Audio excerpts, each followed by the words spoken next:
Yema hwefo nyina adwo emamu ahyiahia Oyerepa TV suni kumase ena yewo ebusuafo braso se anwumre yi ensam asie ewo man Ghana mu asamufo abo ano a wasone so ye de beso mo se kase yenhwe ensam a edi kase mu akotine bi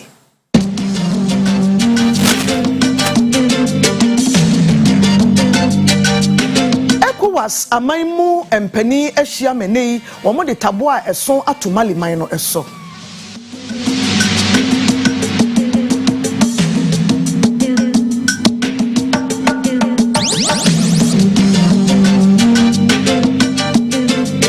ene de ikobia sante kotoko hene ahia nsemtwerefo ama wo de ato anim se wadwuma no a wo ye no ma wonye ni biara na emu nhihye ye pa ewo hu no mu ni so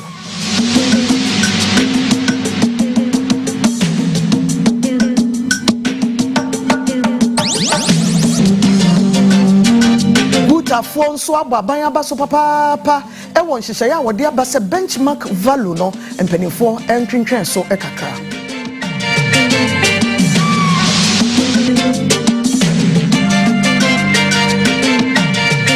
yefri oman Ghana mu a yebetwa poni akonkrofo man so ebi Zamfara state e wo Nigeria man emu na mane ayensa kan firi honye de omanfo no de aboni ene etukofo ni bi ama sesei pasabasa yesi enipa be ahenu e na afemu ahwere won kwa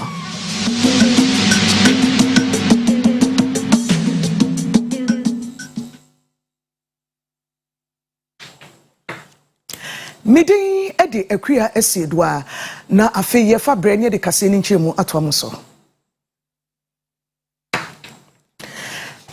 the Economic Community of West Africa States ECOWAS amai emu mpanimfo ene woni a ehwe ECOWAS nhyehyɛ ahodo nyina so abehia wo man Ghana kropon enkran emu ni nyina no se beye afi ana kakra nie ya maliman no asojafo sori ye di tuo betu aban ana ote so ye se nko beye nsakraye no adane tumi no de ama oman no ebio kame akoye se akonwa ne so ya ye sojafo ne de ya mpanimfo ne wo mo hyehyɛ a na wo mo etwe kwachire ntene ECOWAS de tabuna eson atomali man so ama maliman anamusifo ewowo aman ahodo nyina mu no yese ema obi anko ne fie ECOWAS enso ne omu ni hyehyɛ bia ebiem na yentie nhwɛ sɛde nkomo no ekoye bi Tight at Doma, Kenel, Asimo Goita, Edano, Edibre, ECOWAS, Mampeni, Nanada Dankwa, Ekufuado, and Namso Ama, a bibliomato Yankabum company for Abe, Putuprusha Mubi Awo, and Cramponi Mantemu, and no mu enna, ECOWAS Commissioner, Yan Cloud Blue, Ashe, Amaho Dua, or Dom, Ekui say, or shall say, Mali Mano, any Jumabia, Papaninka say Muena, Ochum say, and Yadia, said to Atodom and Idia cry, Emma, bibliomato Yankabum Kuno, if we say, one no share no, or Momo, Abusumi. Onhwa se brand beso no na wasori akonya so no ahwe ama abato akoso o malememu se beye asomdwe ene pepepe ye ebeye adwuma na eden na wo se twa wo ho ede betu anim se obehiamle ansakro na watimi ahwe se abato obetimi akoso o malememu ana enkoso. The transition authority submitted on 8 January 2022 a new chronogram scheduling the conduct of the presidential election for the end of December 2024. 5. Setting the duration of the transition for a total of 5.5 years. The authority find the proposed chronogram for a transition totally unacceptable. This chronogram simply means that an illegitimate military transition government will take the Malian people hostage during the next 5 years. The authority reiterated its call for the transition authority to focus on activities geared toward an expeditious return to constitutional order and to defer key reform to legitimate elected institutions to be established after the election. ECOWAS Commissioner Amana Nuensiwa, Etwaso, Ede, Asotria, Ene, Odema Mali, Abaya, Etiatodom, and a diswini no, Ebi Eto, one enim. These additional sanctions include first, the withdrawal of ambassadors of all ECOWAS member states in Mali. Second, closure of land and air border between ECOWAS member countries and Mali. Third, suspension of all commercial and financial transactions between ECOWAS member states and Mali, with the exception of the following product: essential food product, pharmaceutical product, medical supply and equipment, including material for the control of COVID-19, petroleum product, and electricity. 4, freeze of assets of the Republic of Mali in ECOWAS central banks. 5, freeze of assets of the Malian state and the state enterprises and parastatal in all commercial banks. Finally, the suspension of Mali from all financial assistance and transaction from all financial institutions in ECOWAS region.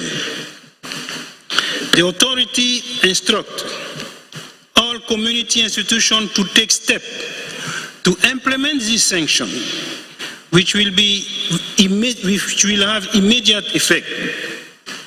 The sanction will be gradually lifted only after an acceptable and agreed chronogram is finalized and satisfactory progress is realized in the implementation of the chronogram for the election.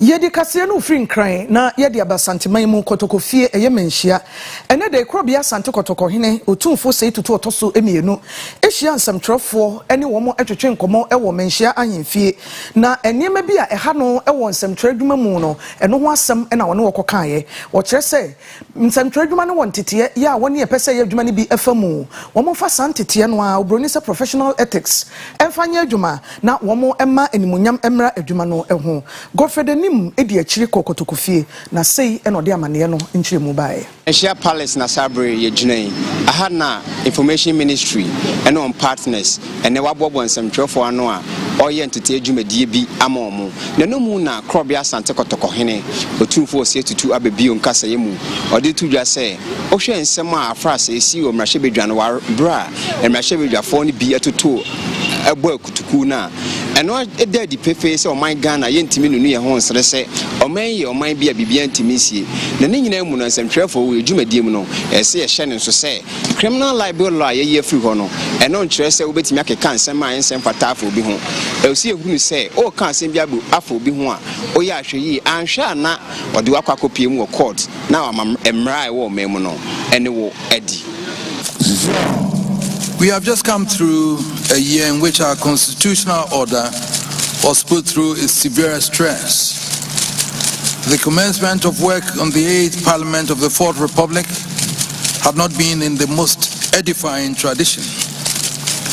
But no one could have expected that the year would conclude with an honorable house degenerated into a brawl with very honorable members putting aside their debating skills in order to exhibit their punching prowess.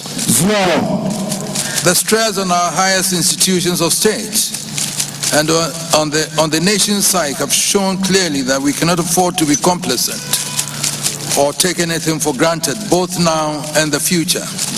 The right of the citizen to have recourse to the law for the protection of their reputation against defamation by the media remains absolutely intact. The laws of libel and defamation are alive, and there are still laws against incitement, offenses likely to cause a breach of the peace, and many others designed to protect the peace and security of the state. Any of these laws can have relevance to the operations of the media. It is evident from any close analysis of the media terrain today that there may be a yawning gap in the conception of many elements within the media. As a man with official responsibility for information, I applaud the Honorable Minister Kojo Opon Kroma and his ministry for not seeking the path of confrontation on the issue.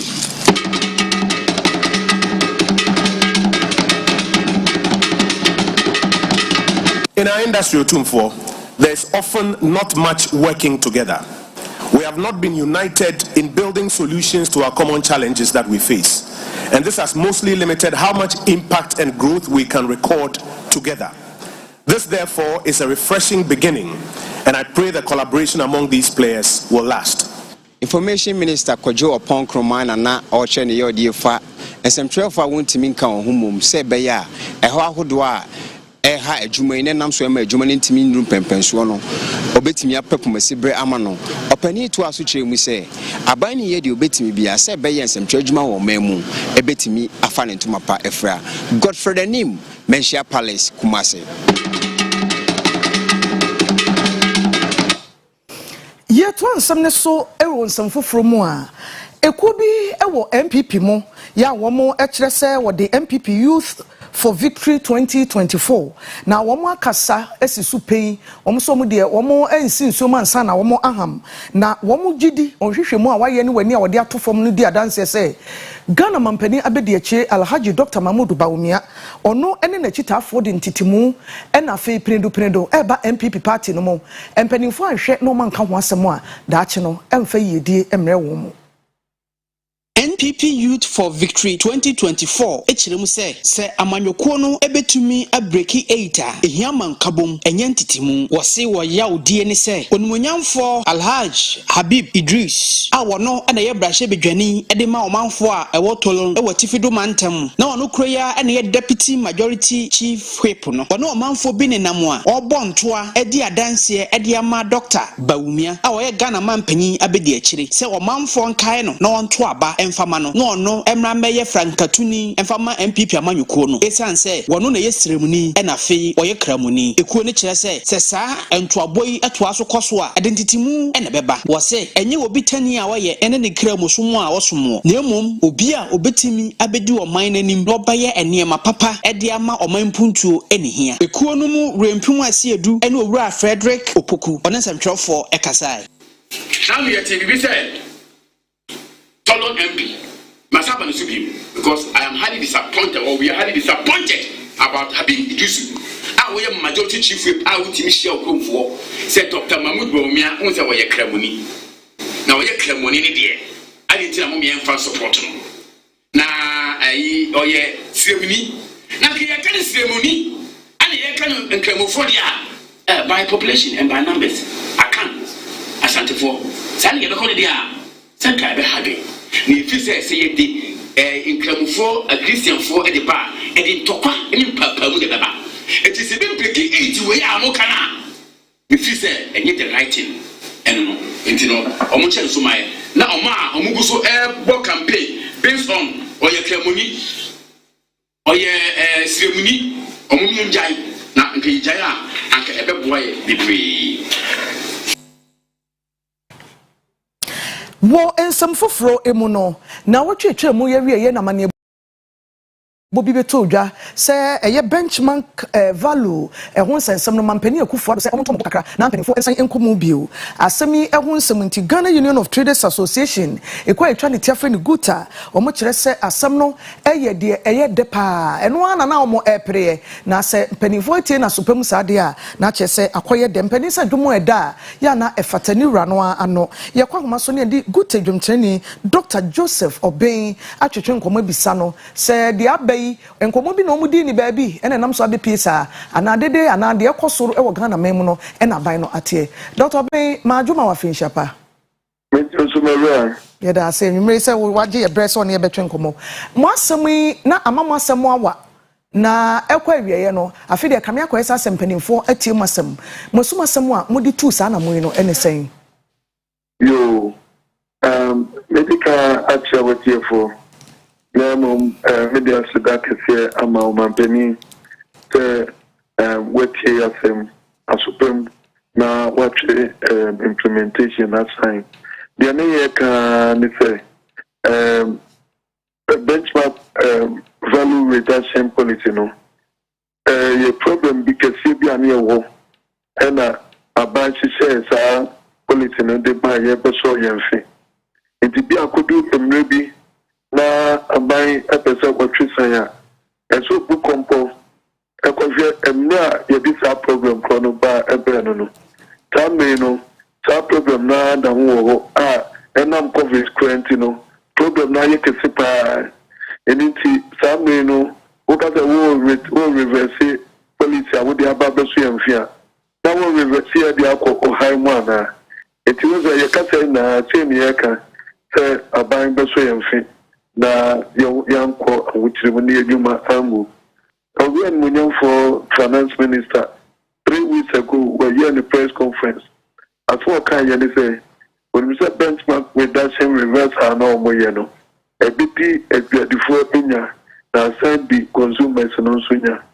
Name no, or pepper, a quambia, or beya, what the soy and fit, a bra, or much changing policy. No, Sabino, Yanye, as someone no Ankasa admitted, so be and 1 year. The 1 year, a day, and what they or reverse policy. No, the no, and yeah, what said the Wukano, you did a two from Mumwa, and so you're trained out.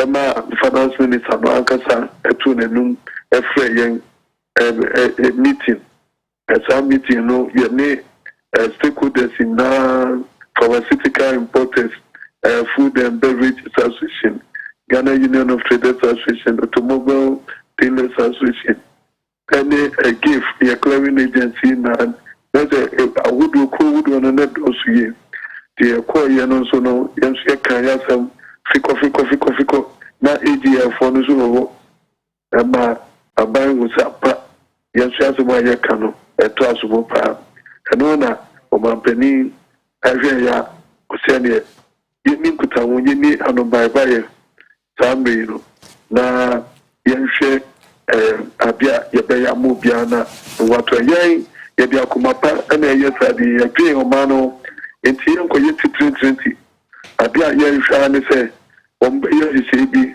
also yenfe sabia duty na ni etia de kane huhu no yensa amfe yenko sa atibianum asema ye kan na sabia ye bebu aban na ba so enya ne tefa na edi anso enya ne tefa no ye be bie ya dwimu na ya yo ma papa fo na ye bi akosa discussion no enti say de wa twen yemu a ye twen so mbefre for the stakeholder engagement meeting.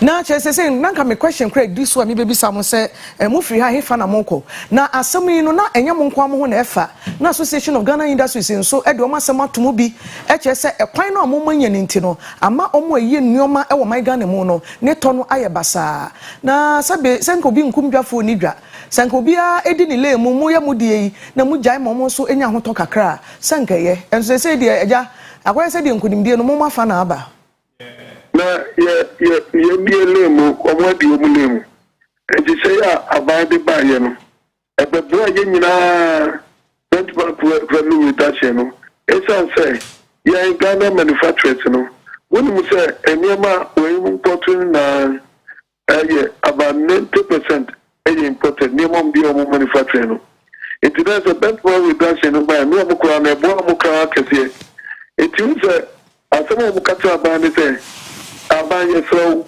yi benchmark value no free at 24 years so na wo ye free at 24 years so abanye so ya bia ne bia menyin free ya bia so na wa na kema na semsi bo mo se mo kan na ni focus but the omo patra ne se omo ne mabo de dodo ana import bia no for it abanye so benchmark no de ba ye no ama important goods no ebo abeye fu udum and wo mo ma no boy de but when asem ye ka trade na sefo wa we manufacturer wa ha no when to produce ni ma no ama anyafo anchen wo bi a waka ne niema abetua beauty yan ye tua beauty mo tua beauty bi ye tua beauty a mo beauty no 5% and also must enjoy benchmark value it is a mo bia be a VAT yetua no yetua banki na mo be also mo betua mo tua bi abansa de amount it more advantage of over 40% employer de also mo sa concession abade amount ni na wo de so mo fe some no mo betua BT and crab by 40% ni na no mo de mo ye bia de mo plan say abai entra imputation wa sana mo tomato body and also the it will happen. You won't go far a producer mini other money money ye to ye mo ye hu so kra ko China na say Turkey na Dubai ko fa bi mo tete wo money money fu ana quality no see good and ye ma wo bi bi o etu wo no and sa ba so wo sa e ka ze mo fa bu mi anu no na mo wo nya dia na wo bu mu de wo so see Ghana for no wo na ko lobby amaya yewi ya ka say in so Abia na no tete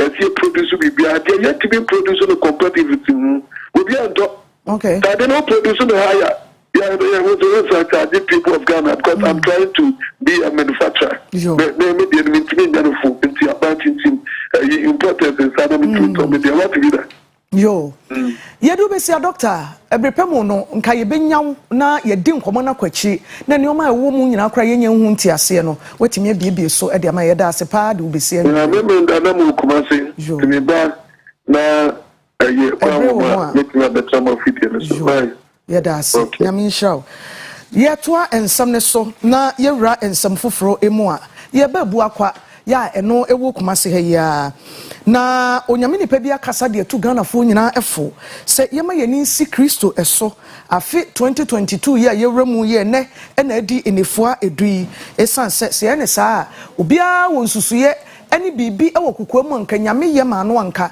nani beje pa eno ne yede akomapetu anamo a yensa beka saa de nyina nte saa resolutions ahodo a ye nyina no emfaso bia emaso Fupeni a wada Providence Baptist Church ano ewe buakwa a ebe kumase. Wakasa eye kwasi ade di kan kora agwa na sori dem ho. Abra oka onyankopon asem na wo kire se. Enipa dodo na na mprempi wo sori dwade sha atade kwatena sori dem. Nanso dodo na no enim nyankopon. Wormo enwu nyame da enya de a wormo eni nyankopon abompu ni mpuda. Nanso afi ade biada nipa wodo asi wani so se wo beye no. Agi se oni twedi ampo nyankopon ebompu ni mpu ansa na wani so ade hunu ni nyina atumi abamu ensam ka we hu ano to a petty in some for any.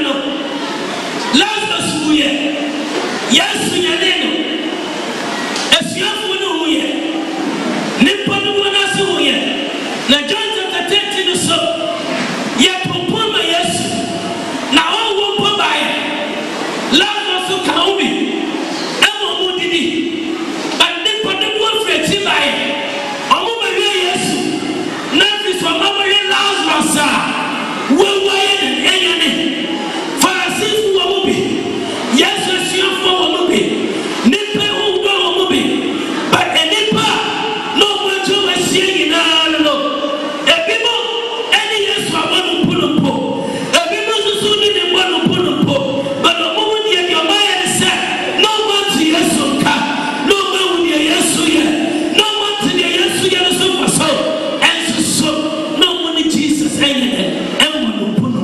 Abro kasa wie mabunu ko bi a wonmo ewa asafo no mu eye GA ene RA wonmo ebo Oyerepa TV kasebo ene yetwetwe nkomo say yi no mo nso ede tu dwa across the various stages the war of journey to serve a movement to become like Christ.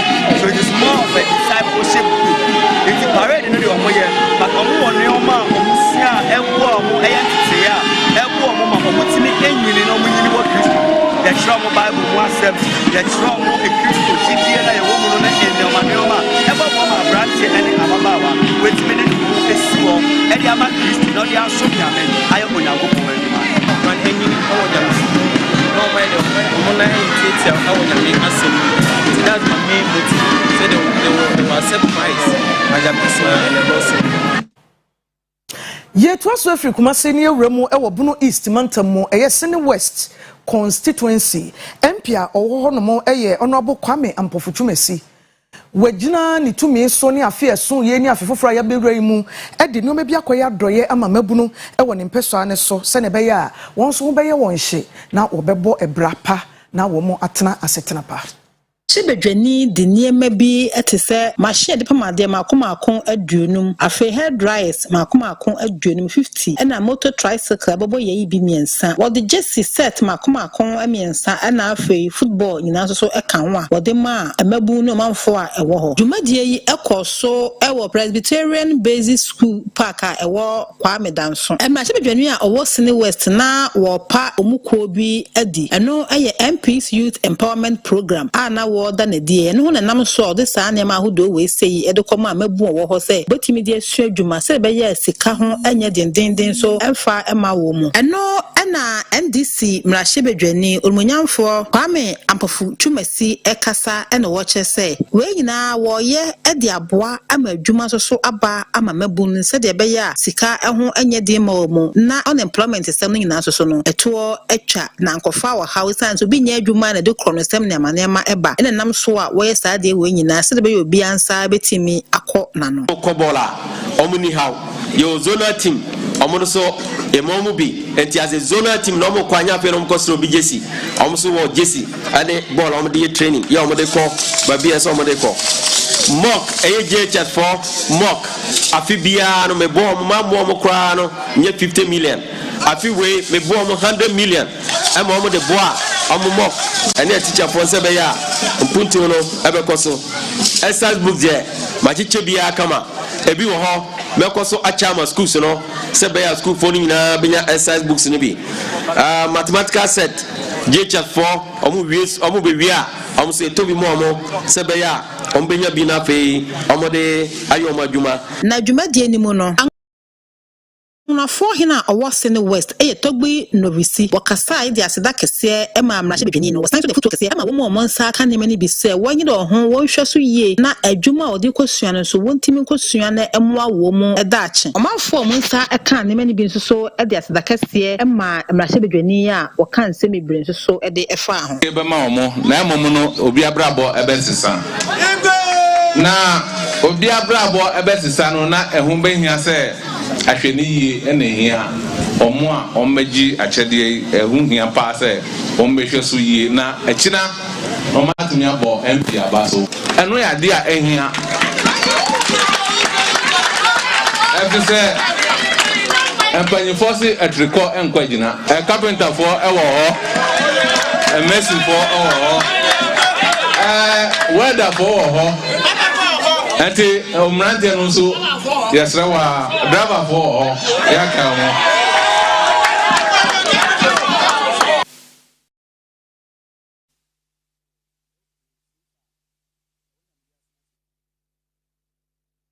Yewa afifrui mu enene ne da etosudu enene dadu so pepepe na kamia ko ese enkoma ayete wo yakwantempon ene akwantuo mu no enye fe enye ni kanya akono kwanhia kase bi esi ewo kumase ene bibie ni kwantempon so ama enipa afiri mu no ebura duo no afoforo bebre nso aprepra Empempi seba na seye bedi bronya adawafo ene mpanimfo ehwe Ghana kwan me akwantempon so ebe do betimi abia sebe ya nkwanhia hodo no so no ano betumi abrase na yedi bronya wie dido na anim se o bronya no etwam nti no nkwanhia ane niema dodo na ede ha wo ba no so no to etwa arahosam a esi ewo baabi ane kwantempon no so ka bi akonya nkwanhia amenipa maako aduonu nsia atumi ahwere wo mu nkwa eno ada na so no abusua bi a osusu nka woko ayefo woba ewo baabi ani kwan ne nka awe kwan mu heya so abenya kwanhia mabusua ne nyina timi ahwere wo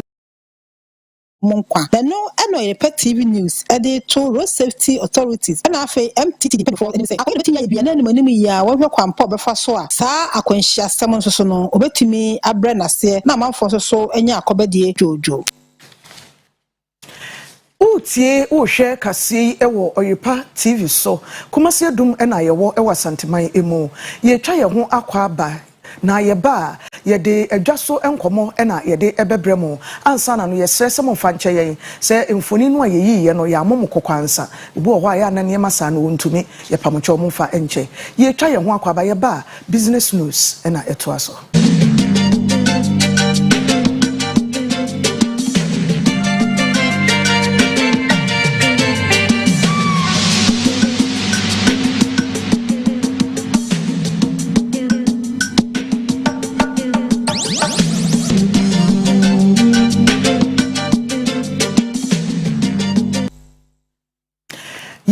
adwadie ni sikasam ho kase mu a woni a eye mo ho adwuma e wo man Ghana mu eye Rice Millers Association omo so akasa do wano ato eye benchmark value reversal the mpanimfo so omo asesa no omo an kan ye so omo san boa no emu echemu kire se ye ne sa ebetumi aboa ama oman no enwuma mfididwuma ayaye e wo man Ghana mu no ebetumi afa ne ntoma pefra papa wo chess association yi akosa akun ya ka ho asem a sanka ban no enye ho bibi na fe abamu na omutu anamo a wagidi sɛ de nsunsuaso ɛbɛbrɛ wɔ mo ɛwɔ adwuma a wɔyɛ no emu Isaac Anna ɛna ɛwɔ nsɛmi ntoaso Ghana Rice Millers Association for Edi Ababetugwa Achrese. Among penning one of whom modern na on Yeshe Ahroa ending betumi abua. Emma 50% discount star ending war benchmark sono wetimi ending Eddie Friho. Na Ghana Rice Millers for Association wong na wapo omoho eshe edigu bota hrumu eton sadia beya among fonsu betumi enyabi atom. Na empenning fu yi Edi Atugwa Achrese. Sa shishe ending babua ma local industry etimi anyini na enen so atumi aboa ma Ghana adwumayefo na fe adwuma ahoro a enen wo oman ne mu nso no wo nyinara adwuma no atumi atumpon na benchmark ho sensem a enen ababetogwa eyehye ahoro a aban de atugwa ahye se won na wokra enema de fiamone ne ede ba oman Ghana mu no eya ade a wore ba betete taxes na fe import dues a obetete wo so se de be ya ebetumi aboa na won so won adwuma mu ahare ede ama won na eyi na Rice Millers Association no ekire se sa banko so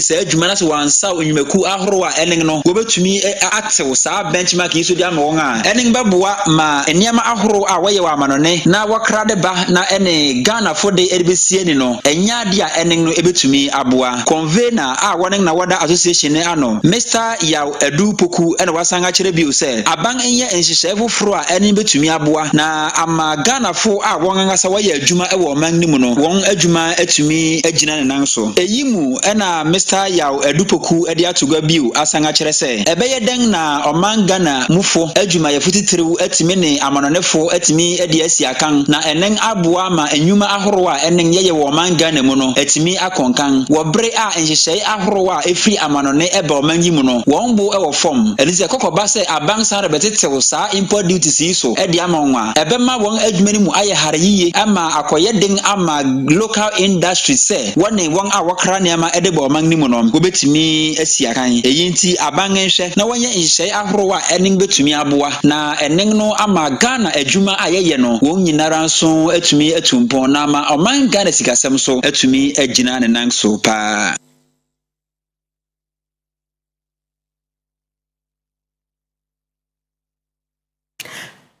Die edru so no eye agoprama so ne agudie emu ensem ye nyina ye nim se African Cup of Nations efiase ya enra na efiase nene Ghana ya bobi ewie na moyemu no ekoyi o sankoyi o isade yetu anamo no da che de yeto so na ebekire Baba Isa the sports lawyer ewa ha obetumu nchina bekirikire mu nyina ede amaye Baba Ababa. Major.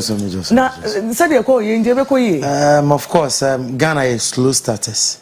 The last time I acquired Kona, lose your first game, no. The Twaso Echo Finals. Oh, okay. Wekaya 2010, ne Kwasia Piamul time, no. They are the team called Finals. So, in Ghana, your tournament via.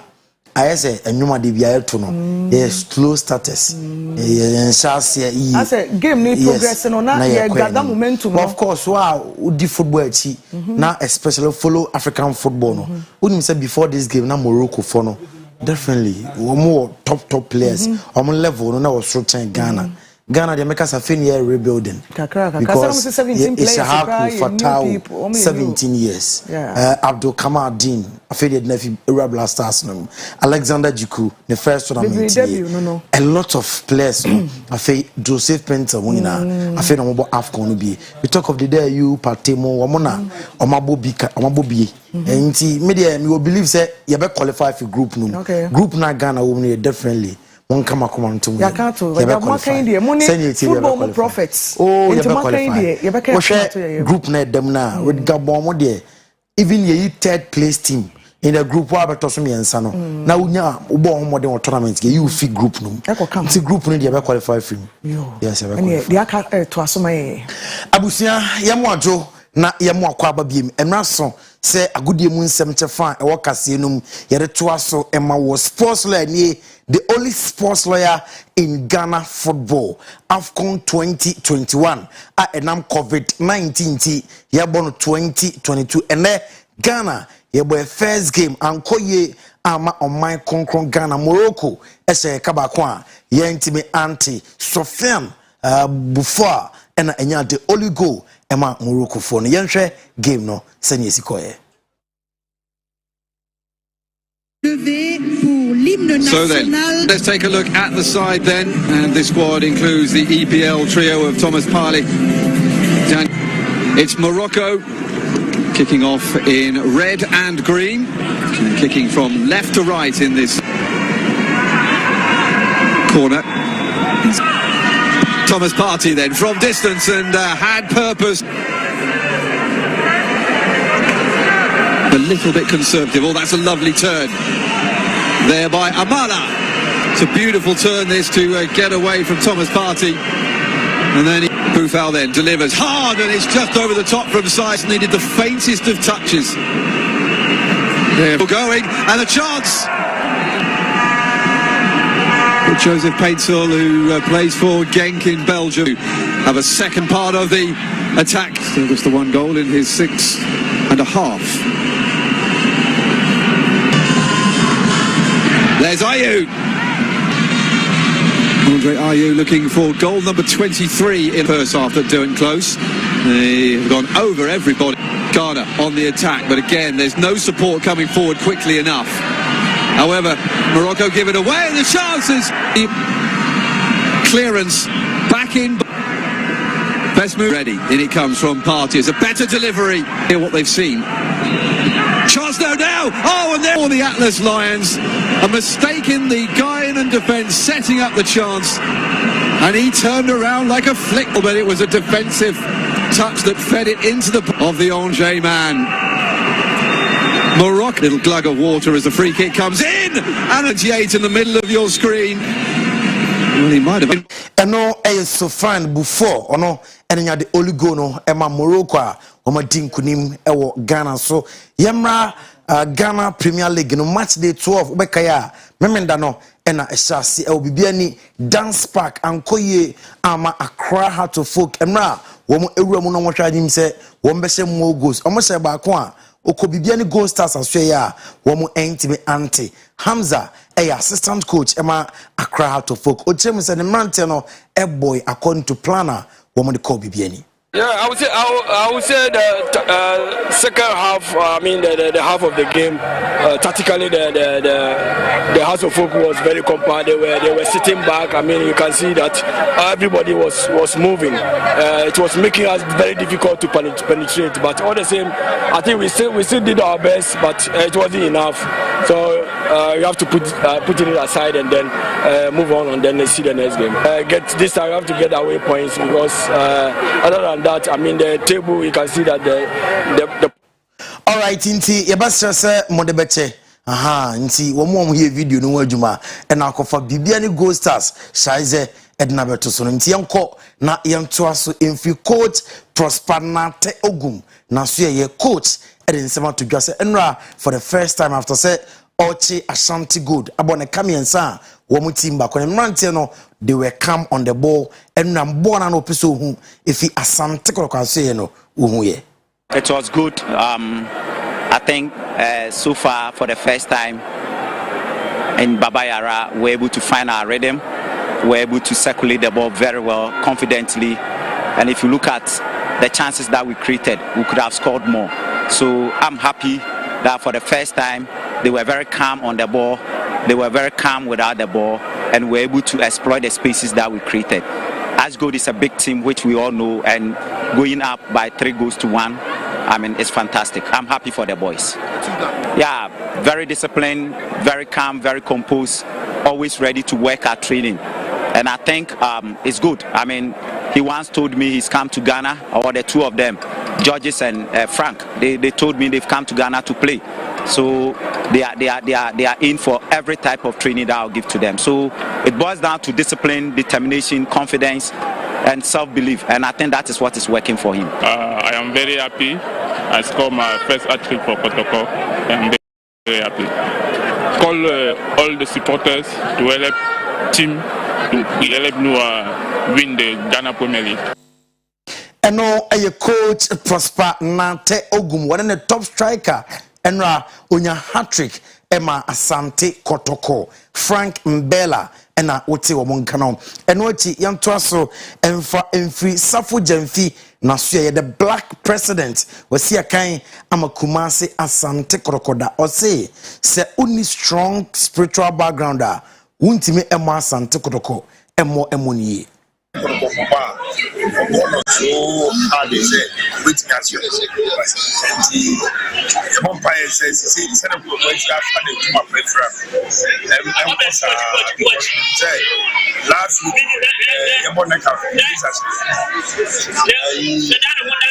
champion, I was in the near to get so I'm going to the youngest with me. Yes, I want to meet you. I see this year,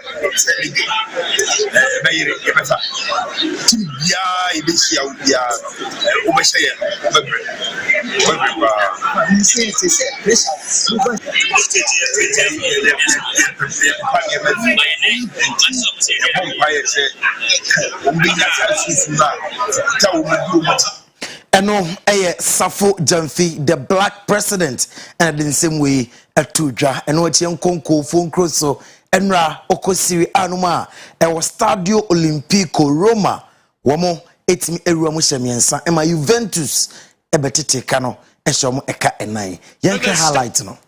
Atalanta appears to be the exception rather than the rule as the Giallorossi continue to struggle to defeat their rivals on a regular basis. The Roma boss is desperate for 3 points to move level with Juventus. Vertu's ball in, Abraham! He's on target again! What a run of form this is from the Englishman! Here's the man who can make things happen, Chiesa, away from Maitland-Niles, good ball to Paulo Dybala! Brilliant from Juventus! The captain comes up with the equaliser.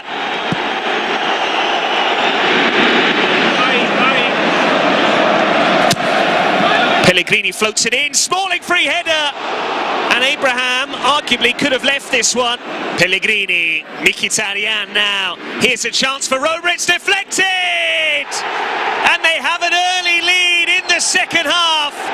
Plenty of fortune about it.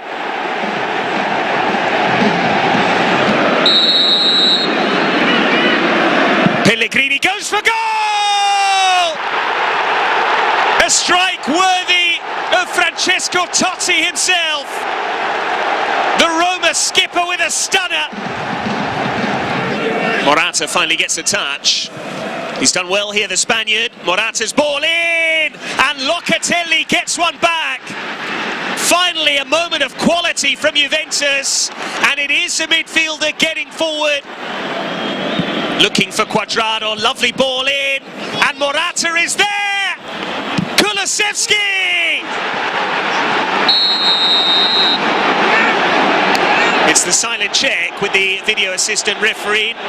Keep your eyes on Davide Massa. What a story at the Olimpico! Juventus looked out of the game at 3-1 down. Now it's 3 apiece. McKennie over the top. This is Mattia Descigno! His previous goal in Serie A, November 2017. More than 4 years on. Maitland-Niles for Abraham, blocked by De Ligt. De Ligt gets a second yellow card. Roma will have the chance to equalise. It's Pellegrini, it's saved, and he can't convert the rebound. Final score at the Stadio Olimpico, Roma 3, Juventus. Abusia eno Jose Mourinho's Roma enra Stadio Olimpico ankoye amano Max Allegri ene Manton edi nkunim ewo no so na nwumre ye gina na godie mu nsem chefa na ewo kase num no ye de nyina atimi asi sports line ye twa ho abaye ba ye maame ya ase ibibia kwasi dua at international news to so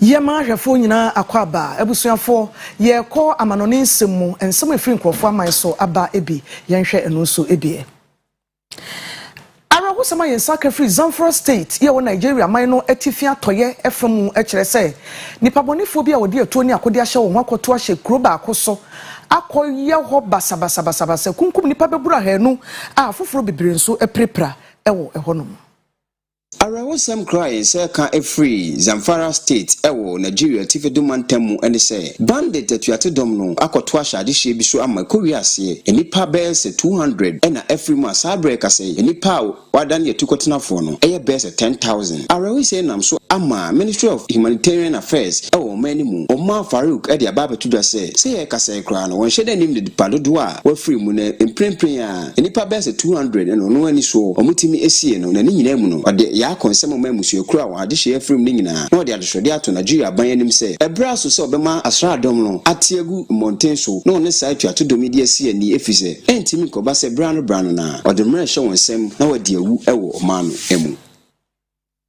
Afi ye kuwie kase kura ewo America man kroba ko a edi New York emu arakosam ne se flat a ewowa adan tenten aya na nipa titimu no eja atoba akumu manipa ahye wo beye dunkron ye mu no nkwada beye nkron efremu na foforo bebire nso eprepra yesi afi mu we nya sempa ema America man Ojabrani bi ato ewo Twin Parks apartment ben Bronx ewo New York City ama ekowiase no nipa du enkono na afrimu niema asemi ya rehokra eye mofra bese nkono asabre kase Ojabrani na hye omo ama omu nyina afrimu sa rehusie na so ama mayor ema New York City Eric Adams edi ababa tudwa se ebraso samro se abrosan hodo ewo mpotem ho a empenfo behwe na watimi aye nsiesie ho titrupa ene cables ahodo a ode ye wiring ewo adane mu no ni nyina mu no fosa eto aso chim se nipa a wapra kogu ayasabia no eya ade apomdien adwumayfo esi won so a wo hwe se be obetimi ahwe wo no won so wasa aba nkomo biem ni nyina mu no United Kingdom aban no ede ya konsem ama emusuako ni nyina ahwe se obi bia nya ahwe yi efise sabre wo mi ebre bia epebrane pa ena esi